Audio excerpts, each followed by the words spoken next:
I am so excited this morning to be joined by new author Eileen Resta.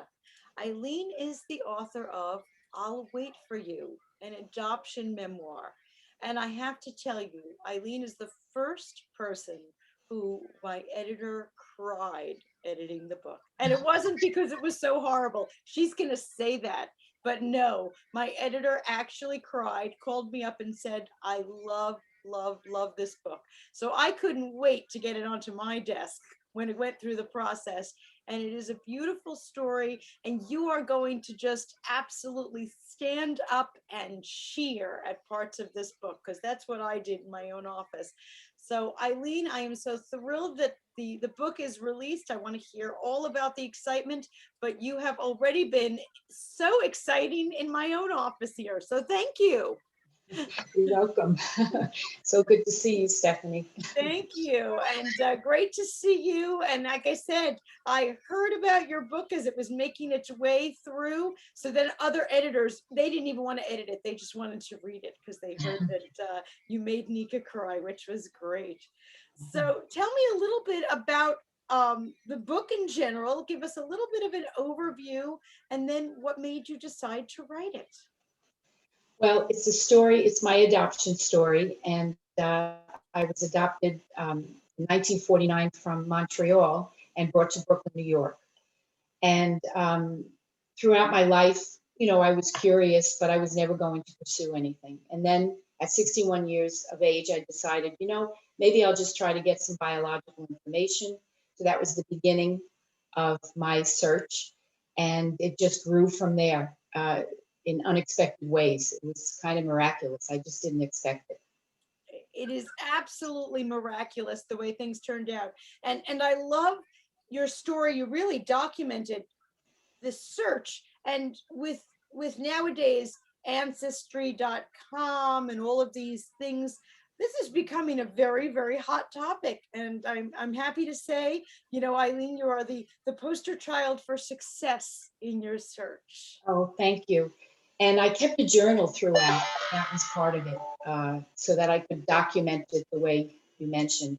Exactly. You even had day by day, Tuesday, Wednesday, Thursday. I felt so excited, like I was sitting right there in the room with you, waiting for what was going to come next. Oh, thank you. That's great. Super Great to excited. So hear. when did you decide to write it into a book? You lived this exciting story. What made you decide to write it? Well, when I started, as I said, it was just biological information. So in my mind, I was just going to put that in the family records and that would be it. But as I moved along and we saw that a reunion was possible, I started to think I need to, write this down. And I was sharing the story with friends along the way and family, and they kept asking questions about my childhood. What was it like being adopted? What were your parents like? Did you have any? So I thought, oh my goodness, people have a lot of questions about the story. So I started writing that in my journal, all the questions, started answering them. And after that, I just read memoirs for like 2 years. I read memoirs. And then I said, okay, now I have to get down to the writing. And then from there, I found my library had a writing group that was a memoir writing group. So I joined them, and they've been invaluable because we share every week. We give feedback to each other, and they're just amazing writers. From there, I found the Long Island Writers Club, where I met you, Stephanie, and you made me feel like, wow, this is possible. I think I maybe could do this and be published. So that's the way it happened. Kind of evolved. Well, I am so relieved, first of all, that long before I came on the scene, that you were taking notes. And that's, such a teachable moment for other people to hear. If you are kind of, you had the foresight to say, oh, I'm on the brink of something big here. Let me Yes. write it down. And Mhm. that is just so awesome. They say for all of us, none of us know that we might be on the brink of something big. And writers have said since the dawn of time, keep a journal. So if Yes. there's anything that we can have as like a little takeaway for everyone out there, keep a journal, because you don't know. But I'm Yes. so excited that you wrote it. And I'm glad you mentioned the word memoir, because your book is I mentioned the day by day, which I loved, but it's not just bullet points about what happened. No, this is a story from the heart. And it really is a memoir of your moments of realizing, from your adoptive parents, what your history was, your decision to go searching, and then, like you said, the realization that a reunion was actually a possibility. Mhm. Yes. And you have in the book not just the good things, but the nervousness. I mean, goodness, this is Oh, life changing. it is. It definitely has been life changing, and such a surprise. I mean, there couldn't have been a better out an outcome. You Could know. not have been a better outcome. Yeah. Absolutely. Now tell me, in writing the book itself, what did you find to be the hardest thing? Was there anything that was like, oh God, the worst part about it was X? Yes, well, in the beginning, the thought of organizing all this information, all these stories, and so it was the organizing. So basically, I was just writing sort of chapter by chapter. It wasn't always linear, so that's the way it was. So then I took all the chapters, laid them all out on the dining room table, looked through them, and then reorganized them, actually physically reorganized them. And then from there, went forward to make it one whole document. But that took time to organize. So that was the hardest part in the beginning. How should I start this story? Where should I go with it at first? That was the hardest part. I'm so glad you said that, because you used my favorite method of organizing a story, which is basically the dining room table method. And to get it all out there, whether you have things that you printed or papers or documents or however, and get it all out there and see. But what you did first, which I'm so glad you did, is that you didn't worry about the organization, you just started writing. Yes. And that's huge, because too many people, do you know how many people are standing here at the starting gate, and because they don't know what to do first, they don't go anywhere. But Mhm. what you did is you just went, and you fully admitted that you didn't know what was going to end up being chapter one. You fully admitted that you still had a lot of things to do, but you just started writing stuff. Yes. Yes. That's really helpful because that's usually the writing that you feel the most, because you want to write it at that time, and it's the best writing. 'Cause Yes, yeah. yes. And if you try so hard to write in order, you're forcing it. And maybe that's when people say they have writer's block. Yes. If you write the parts you want to write Mhm. and then organize it later, then things will flow a lot better. So I'm so glad that you did that. Yes, that And really did work for me. and so glad that you shared that, because they say that 90% of the population wants to write a book, but Mhm. like I said, they're all standing there at the starting gate and nobody's going. Yes.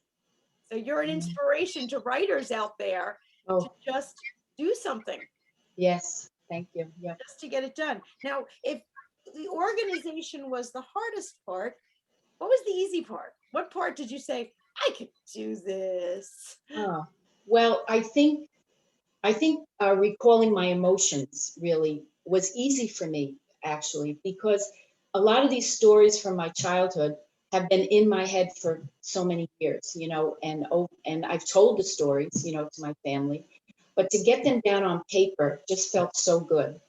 And even in the journal I kept during, all the reunion and all of that, um, I could recall those emotions because of rereading the journal, what I wrote, So that made it easier for me. Ah, that's amazing that you can remember the emotions, but you added in, and I'm so glad you added it, because I kept a journal. Yes. It's all about making sure that Yes. you write things down, because when you're in the moment, Yes. Oh, you will forget the details. And I do that for travel too, you because you come home from a trip and what was that restaurant? Where did we go? So I keep not every time, but I try to keep a travel journal. I love to journal. Oh, okay. You're going to have to give some journaling tips here because this is too golden that you're doing all this. Do you keep them on paper in a notebook? Do you write every day? Do you write once in a while?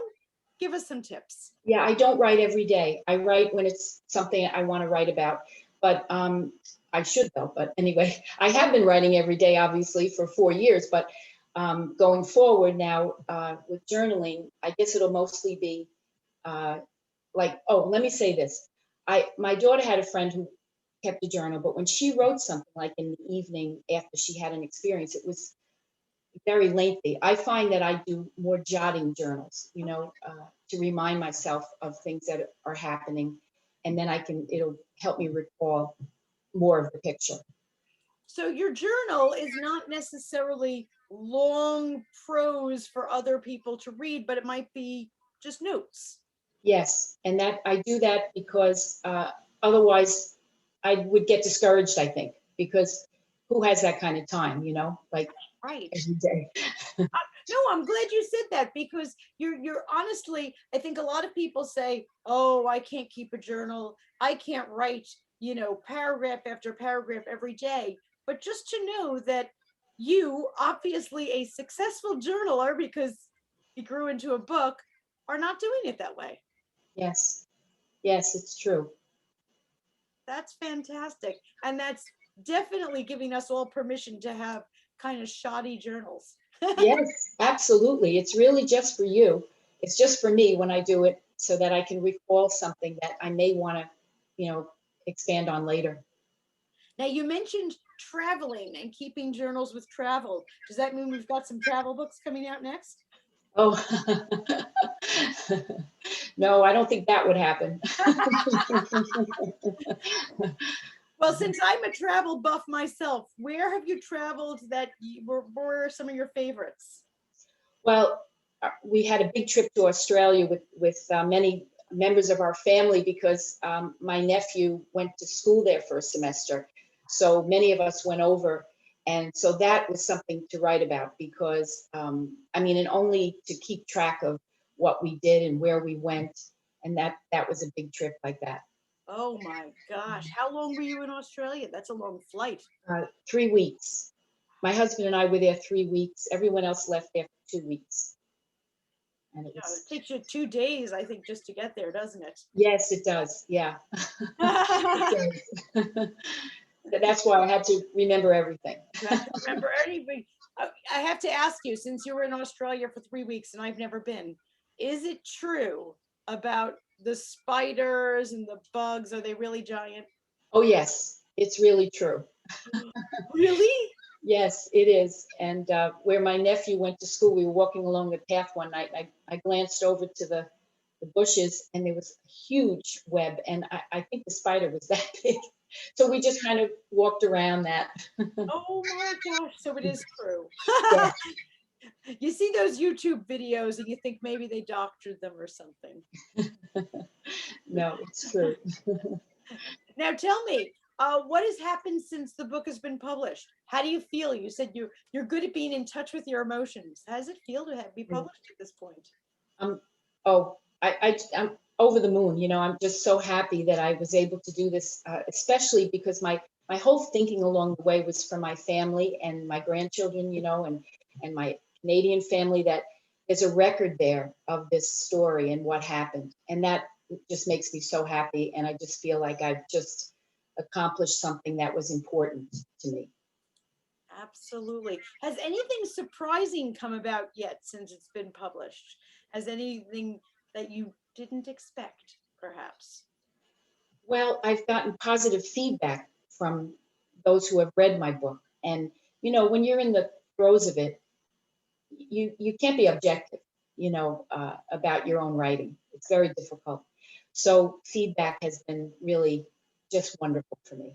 Oh, that's great. Like Well, you telling me about your editor. our editor loved it. That's unbelievable. She And had then, gobs and gobs of books, but it was your book that she was crying over. And I get that because when I got it, it was your book that I stood up and cheered at parts. I was so excited for you. It was like I was living those moments right there with you. So and you can imagine what that means to me. As I went through, I kept saying to my husband, is this, what do you think? But I'm sure everybody feels that way, oh my when gosh. you're in the middle of it. Yeah. Amazing. And now you have family in New York and in Canada who all can get a copy.